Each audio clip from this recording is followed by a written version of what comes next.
Hello student, Maurya देवी तापड़े कन्या महाविद्यालय के यूट्यूब चैनल में आप लोगों का स्वागत है। मैं प्रदीप दुबे आज आपको बीए फाइनल ईयर का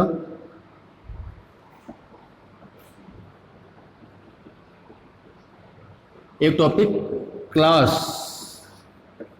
के बारे में बताऊंगा कि क्लास क्या है। वैसे मैं क्लास आपको बता चुका हूँ। मैं आज आपको क्लास को एक प्रोग्राम के बारे में बताऊंगा, प्रोग्राम के साथ में कि कृपया क्लास प्रोग्राम में किस प्रकार से डिफाइन करते हैं। तो इसके लिए क्या होगा, सबसे पहले अपने लिखते हैं header file hash include iostream dot H hash include conio dot H. ये तो क्या होगी, आपकी हेडर फाइल होगी। अब क्या है कि क्लास अपने हेडर फाइल्स के तुरंत बाद डिफाइन कर सकते हैं। यानी आप बोल सकते हो कि मेन फंक्शन से पहले आप क्लास को डिफाइन कर सकते हैं। तो सबसे पहले क्या आएगा, क्लास। सबसे पहले क्या लिखेंगे, क्लास कीवर्ड, मतलब ये कीवर्ड आपको लिखना पड़ेगा क्लास बनाने के लिए। फिर क्लास का नाम, जैसे मान लो मैं ये प्रोग्राम बना रहा हूँ 2 वैल्यू को ऐड करने का, तो उसमें मैंने क्लास का नाम दे दिया, मान लो मैंने सम दे दिया। क्या दिया मैंने, क्लास सम। क्लास तो क्या हो गया, क्लास आपका कीवर्ड है जो ये बताता है कि ये क्लास आपकी डिफाइन हुई है। और सम क्या है, सम क्लास का नाम है, ये क्लास किसकी है। और इस कर्ली ब्रैकेट से आपकी क्लास शुरू हो गई है। इसमें मैं अब क्या करूँगा कि वेरिएबल लिखने दूंगा जो क्या है, इंट प्रकार का है। मैंने लिखा है इंट ए बी और सी। मैंने 3 वेरिएबल लिए हैं जो इंटीजर प्रकार के हैं, ए बी और सी। ए और बी में क्या आएगा, मान इनपुट करेंगे, और सी में अपने मान इनपुट करा के और जो कैलकुलेशन करके इसका आउटपुट अपने सी से देखेंगे। तो मैंने वेरिएबल लिया है ए बी सी जो किस प्रकार का है, इंटीजर प्रकार का, मतलब इसमें इंटीजर मान आएगा। अब मैं क्या कर रहा हूँ, अभी जो मैंने इंटीजर डिक्लेयर किया है वो मैंने प्राइवेट पोर्शन में किया, क्लास के प्राइवेट पोर्शन में डिक्लेयर किया है। मैं चाहूँ तो यहाँ पर प्राइवेट लिख सकता हूँ। अगर मान लो मैं प्राइवेट नहीं लिखता हूँ तो क्या होगा, बाय डिफॉल्ट इसको प्राइवेट क्लास मान लेगा। देखो प्राइवेट और पब्लिक क्या है, प्राइवेट और पब्लिक का मतलब ये होगा कि क्लास में अगर आप किसी मेंबर को, क्लास मेंबर को प्राइवेट प्रकार का डिक्लेयर करते हैं तो वो उसका जो कार्य क्षेत्र या उसकी जो विजिबिलिटी है वो उस क्लास तक ही सीमित रहती है, उससे बाहर वो कार्य नहीं करता। अगर मान लो मैं किसी क्लास मेंबर को पब्लिक प्रकार का डिक्लेयर करता हूँ तो उसकी जो विजिबिलिटी है वो क्लास पूरे प्रोग्राम में कहीं पर भी आप इसको यूज कर सकते हो। मैंने लिखा है इंट ए बी सी जो किस प्रकार का है, कि प्राइवेट प्रकार का है। अब लिखा मैं पब्लिक में क्या करूंगा, मैं जो अभी क्लास के क्या नाम है वेरिएबल हो गया, अब मैं क्लास के लिए फंक्शन डिक्लेयर करूंगा। जो फंक्शन किस प्रकार का होगा, ये होगा आपका पब्लिक प्रकार का। मैं इसमें 2 फंक्शन डिक्लेयर करूंगा। वो आपका है, एक तो है void गेट डाटा, जो क्या करेगा, आपका डाटा लेगा, अगर डाटा इनपुट कराएगा। अब मैं दिया void, और दूसरा है void पुट डाटा, जिससे मैं आपका आउटपुट देखूंगा, मतलब मैं आउटपुट देखने के लिए पुट डाटा का प्रयोग करूंगा। और जो गेट डाटा है वो आपका इनपुट लेगा, डाटा इनपुट करेगा। तो ये मैंने 2 फंक्शन डिक्लेयर कर दिए। फंक्शन को आप क्लास के अंदर और क्लास के बाहर दोनों डिफाइन कर सकते हो। ये तो मैं डिक्लेयर किया, डिफाइन आप क्लास के अंदर भी कर सकते हो, क्लास के बाहर भी कर सकते हो। अगर क्लास के अंदर डिफाइन करना है तो उसमें क्या होता है कि आपके जो फंक्शन अगर मान लो 1 या 2 लाइन का है तब तो आप उसको क्लास के अंदर डिक्लेयर कर सकते हो। अगर मान लो कोई फंक्शन क्लास क्या नाम है जिसकी संख्या जो कोडिंग ज्यादा है या जिसमें क्या नाम आपके कोड ज्यादा प्रयोग हो रहा है, तो आप क्या कर सकते हो, उसको क्लास से बाहर भी डिक्लेयर कर सकते हो। तो मैंने केवल फंक्शन को यहाँ डिफाइन किया, डिक्लेयर नहीं किया। मैं इस बार डिक्लेयर करूंगा, क्लास से बाहर करूंगा। तो मैंने लिख दिया, ये मैंने क्या किया, फंक्शन यहाँ पर, सॉरी क्लास आपकी यहाँ पर खत्म होगी। अब मैं क्या कर रहा हूँ, मैं फंक्शन को डिक्लेयर कर रहा हूँ। मैं लिख रहा हूँ void गेट डाटा।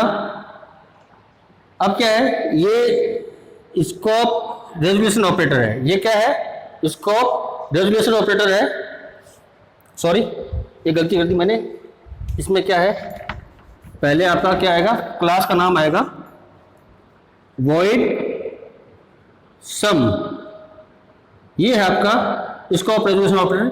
ये क्या करता है कि ये किसी क्लास के पब्लिक मेंबर को पढ़ने के काम आता है। पब्लिक मेंबर को पढ़ने काम आएगा कौन, स्कोप रेजोल्यूशन ऑपरेटर, जो 4 पॉइंट के निशान है। अब क्या आएगा आपका गेट डाटा,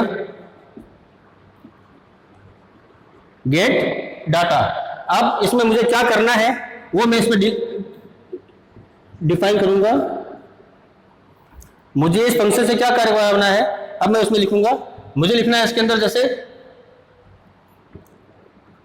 ये आपका मान लेने काम आएगा, तो मैंने लिख दिया सी आउट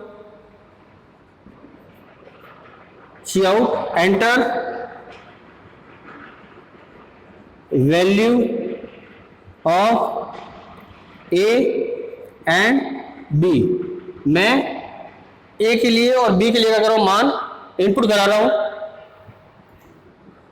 और सिन ये आपका इनपुट फंक्शन क्या करेगा, ए के लिए मान और बी के लिए मान आपका ले लेगा। मैंने लिख दिया सिन ए और बी।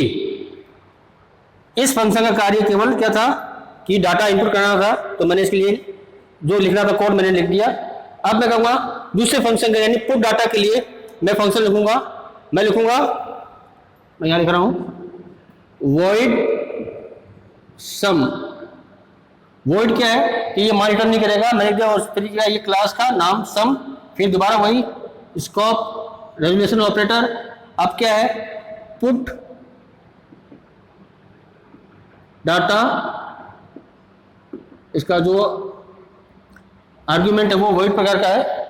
अब मैं क्या करना है, मुझे इसके अंदर वो काम करना है कि मैं इसका क्या आउटपुट लूंगा, मतलब मैं इसे क्या कार्य करवाऊंगा वो लिखूंगा। मैं ये कली बकरी स्टार्ट हो गया, मैंने दिया सी बराबर ए प्लस बी। जो ए और बी का मान जुड़ेगा आपका वो सी के अंदर स्टोर हो जाएगा, और जो आपका जो ये असाइनमेंट ऑपरेटर है वो क्या करेगा, आपके इस मान को सी के अंदर ट्रांसफर कर देगा। अब क्या करना है कि इसमें आप आउटपुट देखना, तो मैंने लिखा सी आउट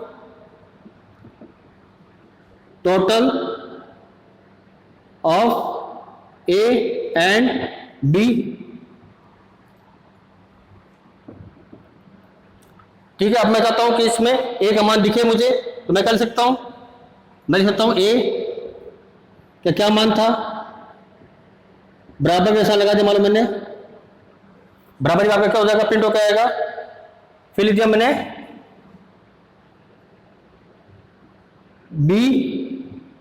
बी का मान क्या आएगा वो लिख दिया मैंने, और किसका मान देखना मुझे सी का मान देखना, मैं लिख दिया सी। तो अब ये क्या करेगा कि ये आउटपुट फंक्शन जो सी आउट है वो क्या आप ये मैसेज प्रिंट करेगा total of A and B. तो आपको इसमें क्या आएगा, आपका ए का मान क्या होगा और बी का मान क्या होगा और उसका टोटल क्या होगी वो आपको दिखाएगा। अब ये मैंने ये क्लास क्या होगी यहाँ पर, सॉरी ये फंक्शन आपका यहाँ पर क्या हो गया, खत्म हो गया। अब मैं क्या करता हूँ कि अब मैं मेन फंक्शन शुरू लिखता हूँ। मैं आप क्या लिखूंगा, मेन फंक्शन लिखूंगा। मैंने लिखा इंट मैन, मैंने इंट सॉरी मैन का मैंने इंट क्यों लगाया, क्योंकि मैं चाहता हूं कि जो इसमें जो वेरिएबल है आप वो सारे का मान क्या रहे, इंटीजर प्रकार का है, तो इसलिए मैंने क्या लिख दिया, इंट लिख दिया। मैंने लिखा इंट मैन। अब मैं क्या बना रहा हूं, अब बना रहा हूं ऑब्जेक्ट। मैं इस सम नाम के फंक्शन सॉरी क्लास का क्या बनाऊंगा, ऑब्जेक्ट बनाऊंगा। मैंने लिख दिया सम, मैंने क्या लिखा सम ओबीजे। ओबीजे मैंने मतलब मैंने क्या बना दिया, ऑब्जेक्ट बना दिया ओबीजे।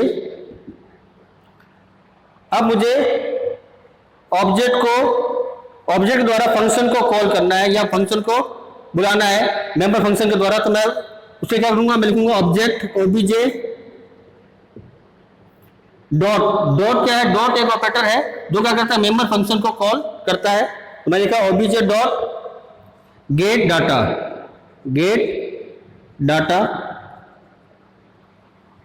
और मैं दूसरे फंक्शन को बुलाऊंगा, इसका ब्रैकेट लगेगा। फिर जो मैंने ओबीजे डॉट पुट डाटा। अब क्या करना है कि अब वही गेट ch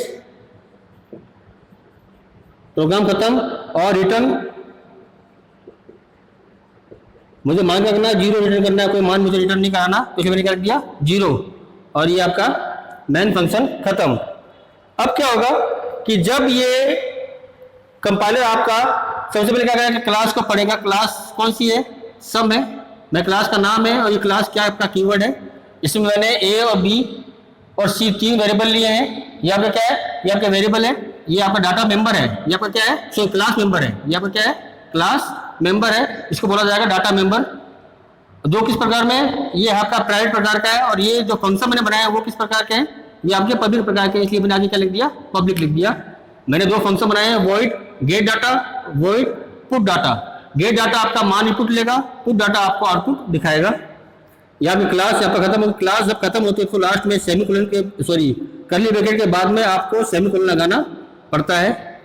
अब मैं क्या कर रहा हूँ कि मैं फंक्शन को डिफाइन कर रहा हूँ कि कौन सा फंक्शन क्या कार्य करेगा। जैसे मैं लिख दिया वॉइड क्लास का नाम, स्कोप रेजोल्यूशन ऑपरेटर क्या है, ये करता है कि किसी भी क्लास के पब्लिक मेंबर को पढ़ने के लिए इसका प्रयोग किया जाता है। मैंने दिया गेट डाटा वॉइड, ये फंक्शन का नाम आ गया। अब इससे फंक्शन क्या काम करेगा, ये फंक्शन केवल आपका इनपुट लेगा। मैंने दिया enter value A and B, तो आपका ए का मान इनपुट हो रहा है, बी का मान इनपुट हो रहा है, और आपका ये मान इनपुट हो गया। मैं दूसरा फंक्शन डिफाइन किया है, वो कौन सा है, पुट डाटा, जो क्या करेगा, आपको आउटपुट दिखाएगा। इसमें क्या होगा, पहले क्लास का नाम, फिर आपका स्कोप रेजोल्यूशन ऑपरेटर, फिर फंक्शन का नाम। ये क्या करेगा कि सी के अंदर ए का मान और बी का मान जोड़कर जो असाइनमेंट ऑपरेटर है वो सी के अंदर ट्रांसफर कर देगा, और अपने सी का मान यहाँ पर अपने देख लेंगे। फिर लिखा मैंने, अब आपका मेन फंक्शन यहाँ से शुरू हुआ है, मैंने लिखा इंट मैन। मैंने मैन के आगे इंट क्यों लगाया कि मैं चाहता हूँ कि पूरे प्रोग्राम में जो वैल्यू वो क्या रहे, इंटीजर प्रकार की बनी रहे, इसलिए मैंने क्या लगा दिया, इंट लगा दिया। और ये कर्ली ब्रैकेट आपका स्टार्ट। मैंने अब क्या कर रहा हूँ, इसके अंदर मैं मेन फंक्शन के अंदर ऑब्जेक्ट डिक्लेयर कर रहा हूँ। क्लास का ऑब्जेक्ट मैं क्या कर रहा हूँ, डिक्लेयर कर रहा हूँ। मैंने दिया सम, सम क्या है, क्लास का नाम, इसका मैंने एक ऑब्जेक्ट बनाया, इसका नाम मैंने दिया ओबीजे। अब मैं क्या कर रहा हूँ कि मेन फंक्शन के अंदर जो क्लास के फंक्शन को कॉल कर रहा हूँ, तो कॉल करने के लिए किसका काम होगा, मेंबर। तो ये आपका जो ऑब्जेक्ट है वो क्या, मेंबर है, और जो कॉल किसके द्वारा होगा, डॉट ऑपरेटर के द्वारा। मैं लगा डॉट, किस फंक्शन को कॉल कर रहा हूँ, मैं लिखा गेट डाटा, ये आपका फंक्शन कॉल हो जाएगा। दूसरा है इसी ऑब्जेक्ट से मैं क्या कर रहा हूँ, पुट डाटा को भी मैं क्या कर रहा हूँ, कॉल कर रहा हूँ। जब ये गेट डाटा कॉल होगा तो ये फंक्शन आपका एक्टिवेट हो जाएगा। अगर मान लो ये होता है तो आपका ये डाटा ये फंक्शन आपका एक्टिवेट हो जाएगा। और गेट ch आप लगा दिया, और मैं चाहता हूँ कि जब प्रोग्राम रन हो तो ये फंक्शन कोई भी मान क्या हो, रिटर्न ना करे, इसलिए मैंने निकाल दिया रिटर्न 0। तो ये था आपके क्लास का एक प्रोग्राम जो सिंपल क्लास ग्रुप में मैंने बनाया था। धन्यवाद।